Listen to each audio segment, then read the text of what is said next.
20장 요거 써주세요. 잠깐 쉬세요. 여러분들 차 한잔 드시고요. 15장은 좀 간단하니까.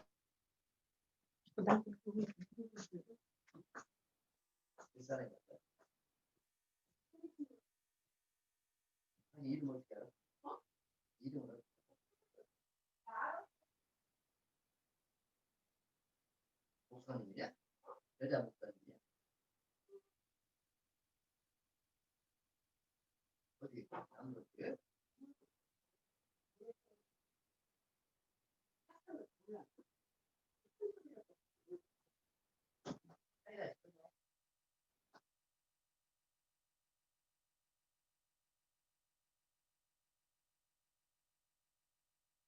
내가 지금 어?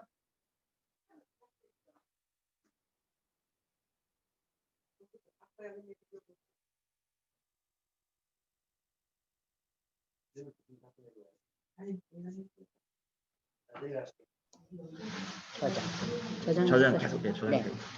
자, 여러분들 이제 오늘 시간이 없기 때문에 제가 이제 좀 빨리 15장으로 넘어갔습니다. 자, 15장은 여기 프린트에 이제 좀 미스프린트가 있는데 성령 강림 약속은 16장이고 15장은 참 포도나무이신 예수님. 자, 이 참 포도나무라는 것은 중근동 지역에서는 무화과나무, 감람나무, 포도나무가 아주 대표적인 그 열매 맺는 나무들이에요. 그래서 여러분들 요새 우리나라에도 뭐 무화과 많이 있잖아요. 근데 예전에 저희 어렸을 때는 이렇게 무화과 그렇게 먹지 못했거든요. 이 무화과 열매 또 감람나무라는 건 올리브, 예. 그리고 포도나무. 이게 이제 열매 맺는 나무들인데 구약 성경에 보면은 포도나무는 열매 맺지 못하는 이스라엘 그 하나님의 백성들을 열매 맺지 못하는 그 포도나무로 종종 비유가 됐습니다. 여기에 나오는 15장에 나오는 참 포도나무는 누굴 가리켜요? 예수님을 가리키고 이 참 포도나무인 예수님께 접붙인 가지는 풍성한 열매를 누린다는 것이 본문의 의미예요. 그래서 지금 이제 우리가 15장 1절에서 6절까지 제가 한번 읽겠습니다. 나는 참 포도나무요 내 아버지는 농부라. 무릇 내게 붙어있어 열매를 맺지 아니하는 가지는 아버지께서 그것을 제거해 버리시고 무릇 열매를 맺는 가지는 그 열매를 맺게 하려 하여 그것을 깨끗하게 하시느니라. 너희는 내가 일러준 말로 이미 깨끗해졌으니 내 안에 거하라. 나도 너희 안에 거하리라. 가지가 포도나무에 붙어 있지 아니하면 스스로 열매를 맺을 수 없음같이 너희도 내 안에 있지 아니하면 그러하리라. 나는 포도나무요 너희는 가지라. 그가 내 안에 내가 그 안에 거하면 사람이 열매를 많이 맺나니 나를 떠나서는 너희가 아무것도 할 수 없습니다. 자, 열매를 온전히 잘 맺는 그 참 포도나무 예수님.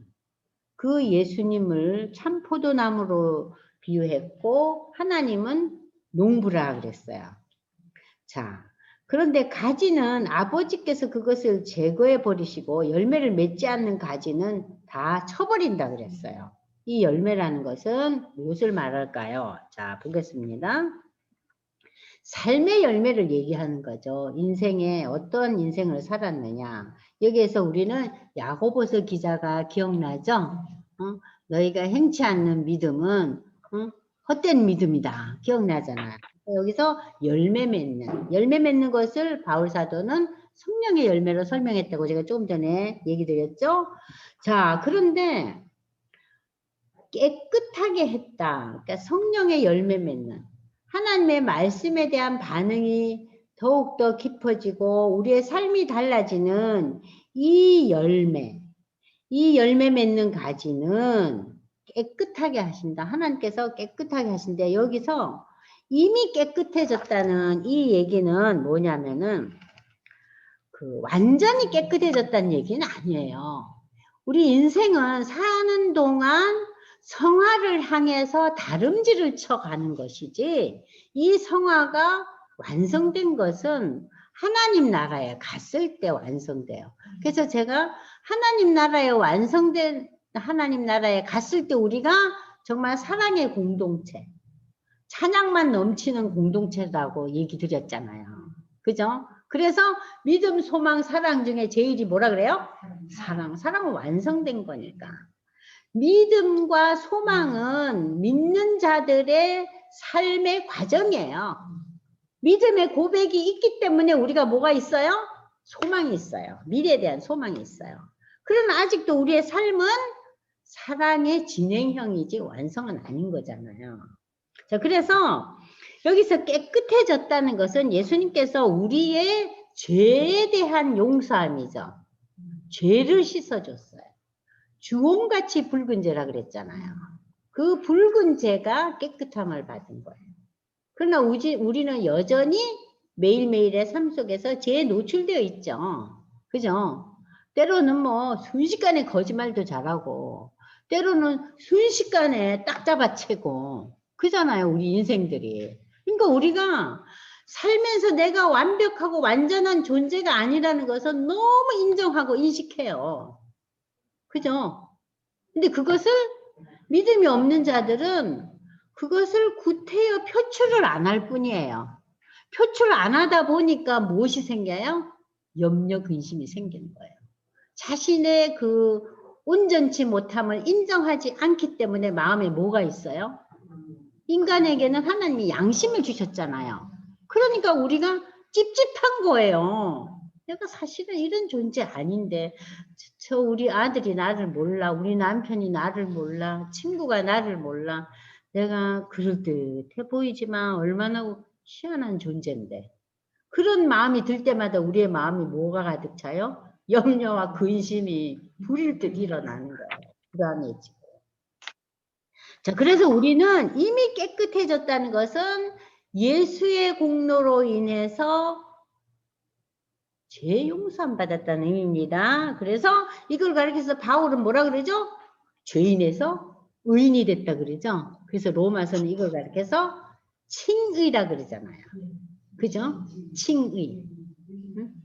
그러니까 우리가 완벽해서 의인이라고 칭한 게 아니에요. 예수의 공로로 우리가 이 죄시침을 받은 존재라서 완전히 의인이 아니라 믿음의 고백 때문에 의인이라고 칭해주는 거예요. 누가? 하나님께서. 너무너무 많이 봐주신 거죠. 그죠? 자, 그래서 여기서 보시면은 계속해서 또 이렇게 거한다는 표현이 나옵니다. 그죠? 거하면. 이 거한다는 표현은 우리가 이제 이 프린트에 보시면은 여러분들 계속해서 머물고 그 영적인 관계가 지속되는 거예요. 그 예수님과 성도와의 그 관계가, 연합이, 하나됨이 지속되는 거. 그 영적인 관계를 말합니다. 그래서 여러분들 여기 보시면은 사람이 내 안에 거하지 아니하면 가지처럼 밖에 버려져 마르나니 사람들이 그것을 모아다가 불에 던져 사르니라. 생명이 없잖아요. 가지에 붙지 않으면. 여러분들 열매 맺은 나무가 있는데 그 열매 맺은 나무를 열매가 이렇게 조그맣게 있는데 그냥 떡 떼버려 있어요. 그러면은 이 열매가 영양분과 햇빛을 공급 못 받잖아요. 그러니까 열매가 완전히 연글지를 못하죠. 그냥 그 자체에서 죽어버려요. 그죠? 그걸 얘기하는 거예요. 그러니까 늘 우리가 누구 안에 거해야 돼요? 예수 안에, 성령 안에 거해야 된다는 얘기예요. 자, 너희가 내 안에 거하고 내 말이 너희 안에 거하면 무엇이든지 원하는 대로 구하라. 그리하면 이루리라. 참 하나님의 은혜 가운데 거하고 하나님의 인도하심 성령 안에 거할 때 우리가 무엇을 구하겠어요? 인간적인 생각에 잡혀서 사로잡혀서 구하지 않죠. 구하는 내용도 달라져요. 그런 구함은 하나님의 뜻과 인도하심에 대한 구함이기 때문에 여기서 뭐라 그랬어요? 다 이룬다 그랬어요. 그래서 저희가 기도할 때 하나님 저는 이런 생각이 들고 이렇게 준비를 했고 이런 생각이 드는데 과연 이것이 하나님의 인도하심과 뜻하심에 합당한 겁니까? 제가 합당한지 확신이 없네요. 합당하시면은 하나님 이루어 주시지 않고 그렇지 않으시면은 물리치세요. 그럴 때 제가 하나님이 이 기도에 대한 응답이 없을 때 저로 하여금 실망치 않게 하시고 저로 하여금 좌절하지 않게 하시고 이것이 하나님의 인도하심이라는 것을 선뜻 인정하고 나의 기도가 달라지게 하소서. 그렇게 기도하시라. 너희가 열매를 많이 맺으면 내 아버지께서 영광을 받으실 것이다. 이 영광을 받는다는 거 아까 제가 믿음에 대한 얘기 했잖아요. 열매를 많이 맺는다는 게 뭐예요? 성령의 인도하심을 더욱더 충만히 누릴 때 하나님이 영광을 받으시는 거예요. 너희는 내 제자가 되리라. 아버지께서 나를 사랑하신 것 같이 나도 너희를 사랑하였으니 나의 사랑 안에 거하라. 내가 아버지의 계명을 지켜 그의 사랑 안에 거하는 것처럼 너희도 내 계명을 지키면 내 사랑 안에 거하리라. 내가 이것을 너희에게 이르면 내 기쁨이 너희 안에 있어 너희 기쁨을 충만하게 하려 합니다. 내 계명은 곧 내가 너희를 사랑한 것 같이 너희도 서로 사랑하라 하는 이것이니라. 사람이 친구를 위하여 자기 목숨을 버리면 이보다 더 큰 사랑이 없나니 너희는 내가 명하는 대로 행하면 곧 나의 친구라. 사람이 친구를 위하여 자기 목숨을, 여기서 이 친구를 위하여 자기 목숨을 버린다는 이것은 우리가 보통 뭐 얘기하는 그런 상식적인 사랑 속에서의 그 목숨을 버린다는 의미보다는 예수를 믿게 하기 위해서 신앙 안에서의 그 안목에서 우리가 해석을 해야 됩니다. 왜냐하면은 세상 사람들도 친구를 위해서 목숨을 버린 자들이 많아요. 있잖아요. 그 지하철에서 있었던 사건 사실은 친구도 아니었어요. 그죠? 그러니까 인간에게 하나님께서는 이러한 독특한 사랑의 극치를 이루는 부분들을 간혹 주셨어요. 그러나 여기서 말하는 이 친구를 위한 사랑이라는 것은 내가 정말 저 친구를 위해서 기도하고 참 평생 동안 내 마음에 품었는데 제가 언젠가 얘기 드렸잖아요. 그 뮬러가 자기 친구를 위해서 기도했는데 친한 친구 중에서 한 사람이 전혀 예수 안 믿는 거예요. 그러니까 너무 이 뮬러가 한 기도했죠. 그래도 하나님 불쌍히 여겨달라고. 그 뮬러의 친구 중에서 예수 안 믿는 친구가 뮬러가 죽고 난 뒤에 장례식에서 받아들였어요. 예수를 믿겠다고. 예? 예수를 믿겠다고 받았대요. 이거 뭡니까? 친구를 위해서.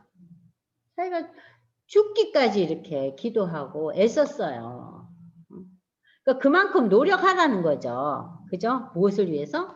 복음의 전도를 위해서. 그러니까 여러분들이 실망하지 마시고 아유 왜 저럴까 저 인간이 아유 속에서 그냥 불통이 터진다 내 마음이 저 사람만 쳐다보면 뭐 왜 저러나 아유 우리 친구 누구는 왜 저럴까 아 우리 딸은 아직도 멀었어 어려움도 없다 아유 어쩌지 여러분들 낙심하지 마세요.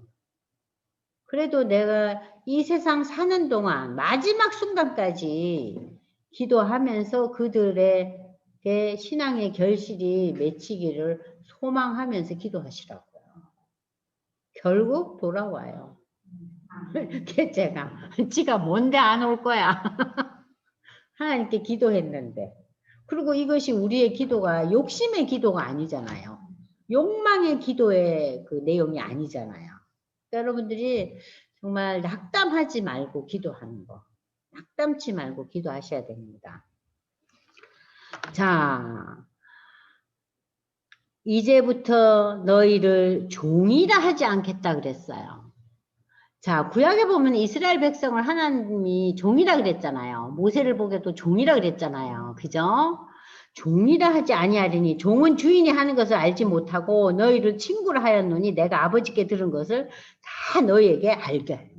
자, 여기에서 이제 예수님께서 하나님의 자녀 되는 것을 친구로 표현을 하고 있어요. 이거 놀라운 표현이죠. 친구. 피조물인 인간이 23페이지 보세요. 피조물인 인간이 하나님의 친구가 된다는 거예요. 이거 도대체 무슨 얘기인가? 하나님의 친구가 됐다. 자, 여러분들 이사야 41장 8절에서 14절을 이제 찾아보겠습니다. 홍 집사님 한번 읽어볼까요? 이사야서 41장 8절로 14절을 보면 자, 이 얘기를 어떻게 이사야서가 기록하고 있는지 한번 보겠습니다. 시작. 그러나 나의 종 너 이스라엘아, 내가 택한 야곱아, 나의 벗 아브라함의 자손아, 내가 땅 끝에서부터 너를 붙들며 땅 모퉁이에서부터 너를 부르고 내게 이르기를 너는 나의 종이라, 내가 너를 택하고 싫어하여 버리지 아니하였다 하였노라. 두려워하지 말라, 내가 너와 함께함이라. 놀라지 말라, 나는 내 하나님이 됨이라. 내가 너를 굳세게 하리라. 참으로 너를 도와주리라. 참으로 나의 의로운 오른손으로 너를 붙들리라. 보라, 내게 노하던 자들이 수치와 욕을 당할 것이요 너와 다투는 자들이 아무것도 아닌 것 같이 될 것이며 멸망할 것이라. 너가 찾아도 너와 싸우던 자들을 만나지 못할 것이요 너를 치는 자들은 아무것도 아닌 것 같고 허무한 것 같이 되리니 이는 나 여호와 너희 하나님이 내 오른손을 붙들고 내게 이르기를 두려워하지 말라, 내가 너를 도우리라 할 것입니다. 버러지 같은 너 야곱아, 너희 이스라엘 사람들아, 두려워하지 말라. 나 여호와가 말하오니 내가 너를 도울 것이라. 내 구속자는 이스라엘의 거룩한 이인이라. 네. 14절에 가서 버러지라 그랬어요. 버러지 같은 야곱아 그랬는데, 자, 여기 보시면은 8절에 나의 종 유대 백성들아 그러잖아요. 이스라엘아. 내가 택한 야곱아. 그리고 그 다음에 벗이라는 얘기가 나요. 내 친구 아브라함의 자손들아. 하나님께서 아브라함을 가리켜서 벗이라 그랬어요. 믿음의 조상 아브라함을 가리켜서. 근데 야고보서 2장 23절 보세요. 여러분들 찾아보세요. 이 아브라함을 어떻게 표현하고 있는지 보세요. 야고보서 2장 23절 펼쳤어요. 자, 성경에 아브라함이 하나님을 믿으니 이것을 의로 여기셨다는 말씀이 이루어졌고 그는 하나님의 벗이라 그랬네. 야고보가 이 구약 성경을 인용하고 있죠. 그러면 이스라엘 백성들을 보고 종아 그래 놓고서는 여기서 하나님의 벗 아브라함의 후손들아 그랬어요. 근데 지금 예수님께서 여기 요한복음에서 뭐라고 말씀하고 계세요? 친구라는 표현을 쓰고 있어요. 너희를 친구로 하겠다. 그래서 믿음의 조상 아브라함처럼 우리가 하나님의 무엇이 돼요? 종에서 친구가 된 거예요. 친구가 된 거예요. 친구는 함께 다니잖아요. 종은요 달라요. 종은 심부름하느라고 뭐 무거운 거 짐 들고 있으면 들어주거나 발 닦아주거나. 근데 우리가 지금 신분이 어떻게 됐어요? 아브라함에게 준 이 칭호가 우리에게도 왔어요. 하나님이 아브라함을 뭐라 그랬어요? 하나님의 벗이라고 그랬거든요. 근데 우리도 하나님의 친구가 됐다는 거예요.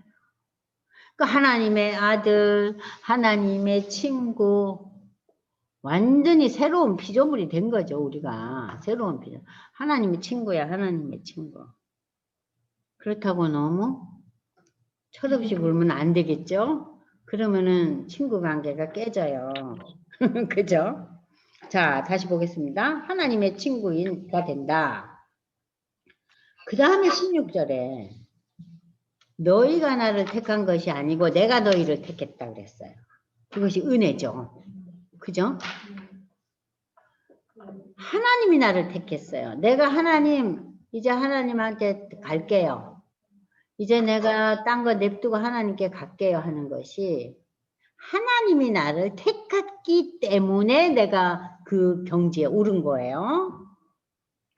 자, 그러면서 그 다음 말씀 보세요. 이는 너희로 가서 택함을 받은 자는 뭐를 해야 돼요? 열매를 맺어야 된다는 얘기예요. 열매를 맺게 하고 또 너희 열매가 항상 있게 하여 내 이름으로 아버지께 무엇을 구하여 다 받게 하렵니다. 내가 이것을 너희에게 명하면 너희도 서로 사랑하게 합니다. 그러니까 결론은 이 프린트 24페이지 보세요. 프린트 24페이지 보시면은, 자,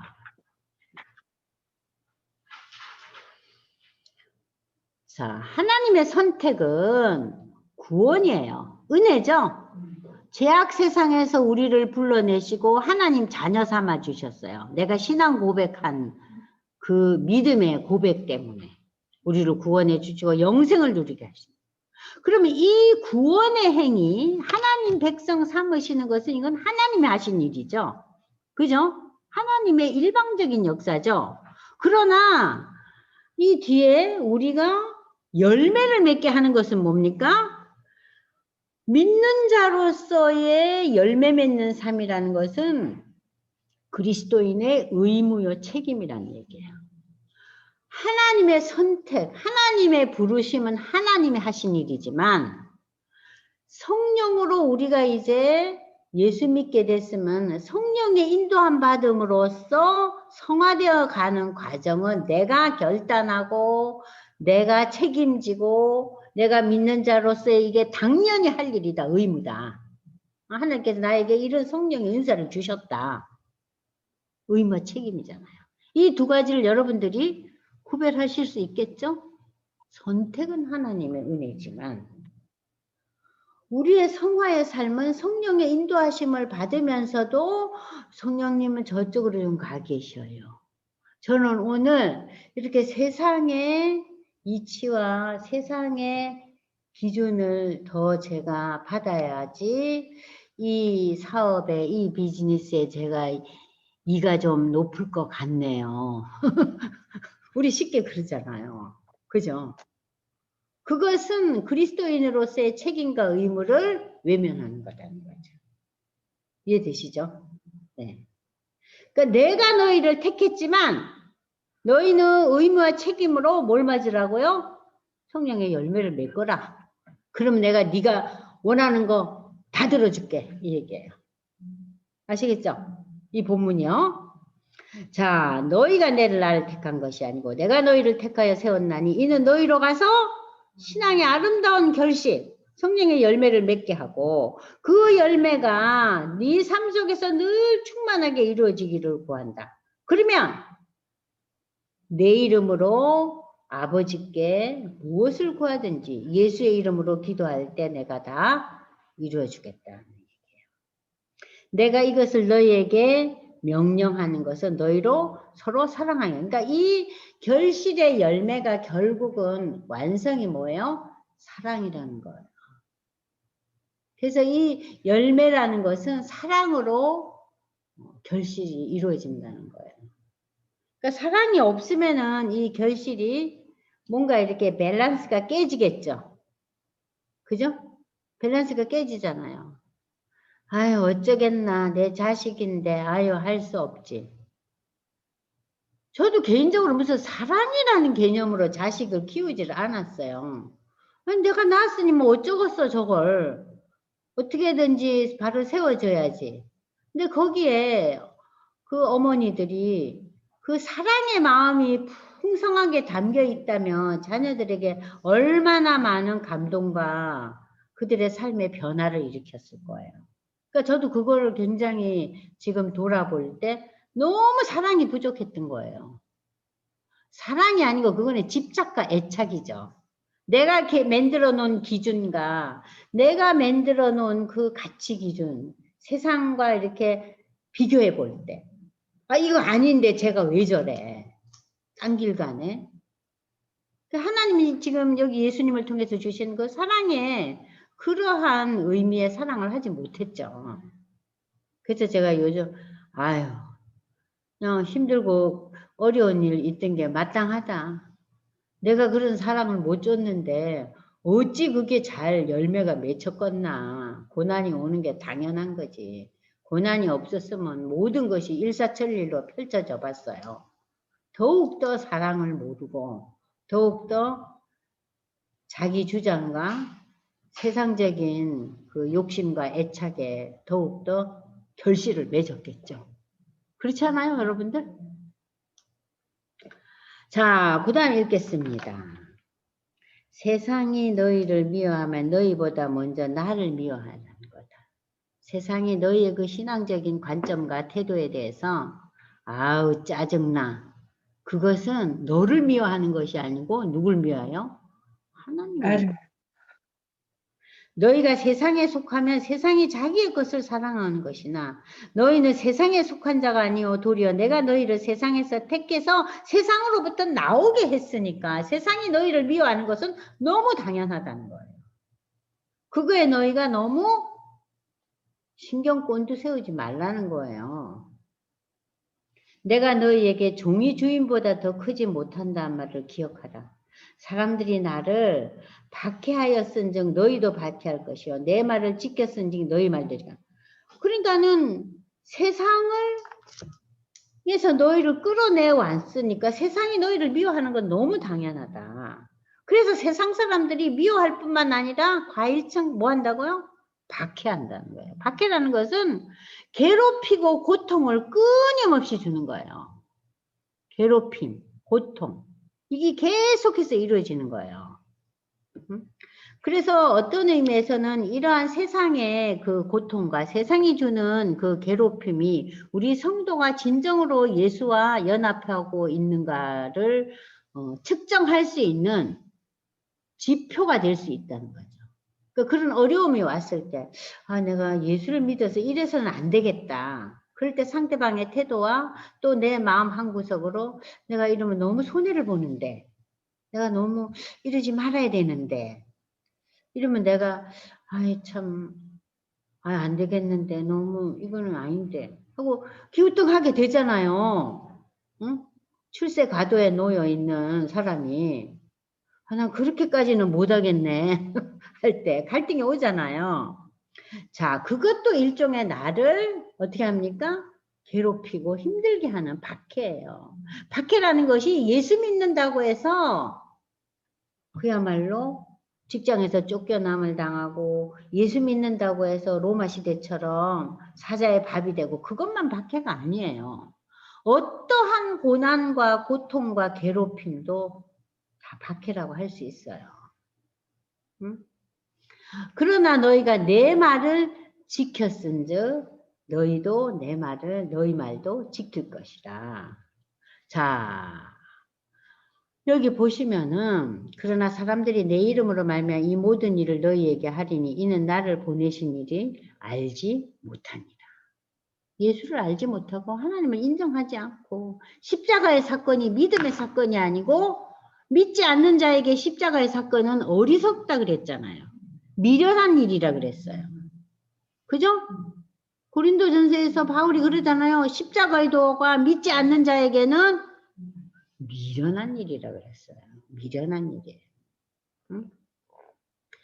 내가 와서 그들에게 말하지 아니하였더라면 그들이 몰라서 그래서 죄가 없겠지만 지금은 이제 앞으로는 죄를 핑계할 수 없다. 내가 이렇게 설명하고 내가 이렇게 십자가에 죽기까지 하지 않았느냐. 그리고 내가 부활하고 승천하고 다시 오겠다는 이 말씀을 너희에게 다 펼쳐놨는데 이제 너희는 그걸 부정하고 부인하면은 죄를 핑계할 거리가 없다는 거예요. 나를 미워하는 자는 또 하나님 내 아버지를 미워하느니라. 내가 아무도 못한 일을 그들 중에서 하지 아니하였더라면 아무도 못한 일은 뭐예요? 물론 여태까지 예수님의 말할 수 없는 그 여러 가지 이적의 사건과 또 예수님의 그 복음 선포 가르침도 있지만 여기에는 십자가의 죽음이에요. 그러니까 예수님께서 인간들 중에서 아무도 못한 일을 지금까지 많이 해오셨죠? 물이 포도주 되고 오병이의 사건, 38년 된 병자, 소경이 눈 뜬 사건, 죽은 나사로가 일어나고 이런 모든 사건들이 역사상 어느 누구도 할 수 없는 일들을 그 중에서도 가장 큰 일이 뭡니까? 십자가의 사건. 그래서 인류 역사상 가장 큰 사건이 뭐예요? 십자가의 예수의 죽음이에요. 십자가의 예수의 죽음은 인류를 죄에서 구원하는 사건이에요. 그래서 십자가의 예수의 사건이 인류 역사상 가장 큰 클라이맥스예요. 자, 그 사건을 바라보라는 거죠. 모세가 불뱀에 물린 자에게 하나님께서 뭘 얘기하셨어요? 노뱀을 만들어 드리라 그랬잖아요. 오늘날 노뱀이 누구예요? 십자가에 달린 예수의 죽음이에요. 자, 그 아무도 못한 일, 수많은 이적과 십자가의 죽음과 부활과 승천, 응?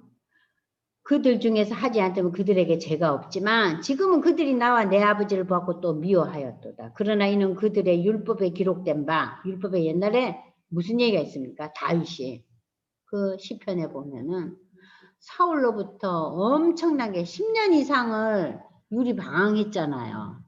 사울이 쫓아다니면서 계속 죽이려고 그러니까. 예? 그때 다윗이 쓴 그 시편에 그 많은 말씀 중에 이 얘기가 나와요. 그럼 보면은 거기에 이 얘기가 나와요. 율법에 기록된 바 그들이 이유 없이 나를 미워하였다 한 말을 응하게 하려 함이라. 자, 이 시편의 말씀들이 여러분들 이 말씀이에요. 시편 35장 19절을 한번 찾아볼까요? 시편 35장 19절 홍 집사님 읽어보세요. 자, 부당하게 나의 원수된 자가 나로 말미암아 기뻐하지 못하게 하시며 까닭 없이 나를 미워하는 자들이 서로 눈짓하지 못하게 하소서. 네, 다윗의 기도예요. 자, 69장 4절을 한번 보세요. 69편 4절. 시편 69편 4절에서 다윗이 어떻게 지금 이제 절규를 하는 거예요. 까닭 없이 나를 미워하는 자가 나의 머리털보다 많고 부당하게 나의 원수가 되어 나를 끊으려 하는 자가 강하였으니 내가 빼앗지 아니한 것도 물어주게 되었나이다. 얼마나 원통해요.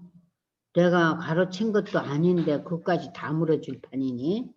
그러니까는 지금 여기 이 구약의 시편의 말씀을 인용하면서 예수님이 그러는 거예요. 여기서 율법이라는 것은 모세오경이 아니에요. 여기서 말하는 율법이라는 것은 구약 성경을 얘기하는 거예요. 특별히 구약 성경 중에서도 다윗의 시편. 아시겠죠? 다윗의 시편을 봐라. 다윗이 뭐라 그러냐. 어? 까닭 없이 이유 없이 나를 미워하고 학대하고 내가 그냥 그 죽임 당할까봐 벌벌 떨면서 어떨 때는 그 미친 척도 하잖아요. 다윗이 침을 질질 흘리고 잡혀 죽을까봐 이유 없이. 자, 그러한 구약의 말씀에도 있듯이 이유 없이 나를 미웠다는 말을 응하게 하려 합니다. 내가 아버지께로부터 너에게 보낼 보혜사 성령 곧 아버지께로부터 나오시는 진리의 성령이 오실 때 그가 나를 증언하실 것이요 너희도 처음부터 나와 함께 있으므로 증언하느니라. 이게 이제 미래에 이루어질 일들이에요. 여기서 지금 여러분들이 보시면은요. 이 요한복음 15장 26절에서도 우리는 성부, 성자, 성령에 대한 코멘트가 나와요. 그래서 삼위일체 하나님이 어떻게 펼쳐지고 있느냐. 내가, 예수가 아버지 하나님께로부터 너희에게 보낼 보혜사 곧 아버지께로부터 나오시는 진리의 성령이 오실 때 그가 나를 증언할 것이다. 여기 여러분들 삼위일체 나오죠? 예수님, 하나님, 성령님 다 나오죠. 그러니까 여러분들이 하나님 아버지, 구원자 예수님, 그리고 우리를 위로하시고 우리를 인도하시는 우리를 예수 믿게 힘을 주시는 성령님, 이 삼위일체 하나님에 대한 코멘트가 26절에 구체적으로 나와 있죠. 그죠? 자, 그래서 이 요한복음 15장에서는 14장에 있었던 그 성령에 대한 설명을 보다 다른 시각에서 하고 있어요. 포도나무와 가지 농부 얘기를 하면서. 아시겠죠? 그래서 15장 이 본문은요, 예수님께서 겟세마네 동산의 마지막으로 기도하러 가시는 도중에 제자들에게 주신 교훈이에요. 그래서 이제 이 여러 가지 교훈이 있었는데, 교훈 중에서 여러분들에게 참 어떠한 교훈이, 의미 있는 교훈이었는가. 저는 이걸 보면서, 우리가 이제 종의 신분에서 친구가 됐구나. 하나님의 아들이라고 지금까지 요한복음에서 계속 하나님의 아들. 그렇게 신앙 고백하잖아요. 베드로도 고백하고 또 마르다도 고백하고 다 고백하잖아요. 이 하나님의 아들이라는 이 고백에서 이제 예수님, 하나님이 나의 친구라는 거. 굉장히 이렇게 가까이 다가오는 거죠. 친구라는 개념은 굉장히 가까운 거 아니에요? 그죠? 하나님의 아들이라는 개념은 어떤 의미에서는 좀 멀 수 있어요. 너무 거룩하신 분이기 때문에. 친구라는 건 뭐예요? 친구라는 건 어떤 의미에서는 동병상린, 또 나하고 같은, 그죠? 같은 레벨에서 서 있는. 그러니까 하나님이 예수를 통해서 나를 친구로 만들어 주셨어요. 신적인 존재가 내 친구가 된 거예요. 그래서 덩달아 나도 하나님의 아들이 되고 예수의 친구가 된 거예요. 우리가 신분이 어떻게 됐어요? 격상한 거예요. 신분이 격상한 거예요, 여러분들이. 그러니까 우리의 가족들을 신분을 격상시키는데 우리가 일부 전진을 좀 해야겠죠. 그죠? 마땅히 해야 될 일입니다. 자, 오늘 제가 이제 11시 50분까지 이제 끝내라 그랬어요. 자, 그래서 조금 더 여러분들한테 물어보고 싶은 것은, 자, 보십시오. 우리가 그러면은 신앙생활 하면서 경험한 무슨 특별한 박해, 어려움들, 나를 그야말로 이렇게 코너에 몰린 일들, 그런 일이 혹시 있으셨어요? 있을 수 있죠. 저는 그게 별로 없었어요. 제 경우는 제가 너무 완악해서 그랬는지 몰라도 예수 믿더니 쫓겨 나아졌네. 응? 지주장하고 그냥 절대 꺾지 않더니 예수를 믿더니 쫓겨 덜하네. 그래서 오히려 저는 예수 믿음으로 인해서 이런 어려움이나 박해는 덜 겪었어요. 그런데 어려움, 박해는 아니지만 어려움이라는 것은 좀 이렇게 힐난은 당했죠. 예수 믿는 데면서 왜 그 모양이냐 이런 식의 얘기는 좀 많이 들었죠. 거기는 이제 저의 그 온전치 못한 부분에 대한 그 힐난일 수도 있고 또 상대방의 지나친 그 저를 코너에 모는 것도 있을 수 있지만 어쨌든 그런 의미의 어려움은 좀 겪어봤어요. 여러분들은 어떠셨는지 모르겠는데 아무튼 신앙생활이라는 것이 오늘 우리의 본문에서 봤듯이 기쁘고 즐겁고 보람되고 아름다운 일들만 있지 않아요. 응? 왜냐하면은 세상은 우리와 기준이 다르기 때문에 기준이 다르고 가치관이 다르기 때문에 우리와 함께 웃고 함께 즐거워할 수가 없어요. 그러니까 함께 즐거워하고 함께 나누지 못하면은 사이가 벌어지잖아요. 네? 사이가 벌어지잖아요. 제가 가장 친했던 친구가 아직 예수 믿지 않아요. 근데 그 친구가 지금도 전화하면 뭐하니? 하고 뭐 굉장히 아주 살갑지만 신앙에 대한 얘기가 나올 때는 절벽 같아요. 그때 참 제가 좀 마음이 답답한데 근데 물론 걔가 네가 쓴 책을 봤어. 뭐 네가 교회에서 활동한다며 이런 얘기는 하지만 자기가 신앙을 인정은 안 해요. 그 제가 힘들죠. 그 부분에 있어서. 그런 어려움이 아직도 있어요. 자, 오늘 여러분들은 요한복음 14장, 15장을 읽으시면서 성령의 역사, 그리고 이제 예수님의 그 15장 말씀, 열매에 대한 거를 이제 우리가 이제 나눠봤습니다. 다음번에는 이제 성령 강림에 대한 16절, 성령에 대해서 마무리를 짓고요. 17장에서는 그 유명한 예수의 기도예요. 예수의 중보기도예요. 예수님이 이제 돌아가시기 전에 그 제자들을 위해서 앞으로 이제 제자가 될 많은 성도들과 교회를 위해서 그렇게 기도하는 예수님의 기도가 요한복음 17장에 나와요. 그래서 다음 시간에는 이제 우리 성령에 대한 것을 마무리 짓고 17장에서 예수님의 중보기도에 대해서 우리가 공부하기로 하겠습니다. 기도하고 마치겠습니다. 하나님 감사합니다. 아직까지도 우리가 제대로 파악하지 못하고 이해하지 못했던 성령님의 놀라운 역사하심을 오늘 요한복음 14장과 15장을 통해서 조금씩 이해하게 하시고 알게 하심을 감사드립니다. 이러한 이해와 알을 통해서 우리가 삶에서 생활에서 하나님의 거룩하신 하나님의 사랑을 늘 인식하며 구체적으로 행동화될 수 있도록 하나님 저희와 함께하여 주시옵소서. 이 시간도 성도를 다스려 주셔서 하나님의 놀라운 역사를 우리가 더 힘있게 더 당당하게 또 전할 수 있는 우리 모두에게 축복해 주시옵소서. 예수님의 이름으로 감사기도 드리옵나이다. 아멘. 수고하셨습니다.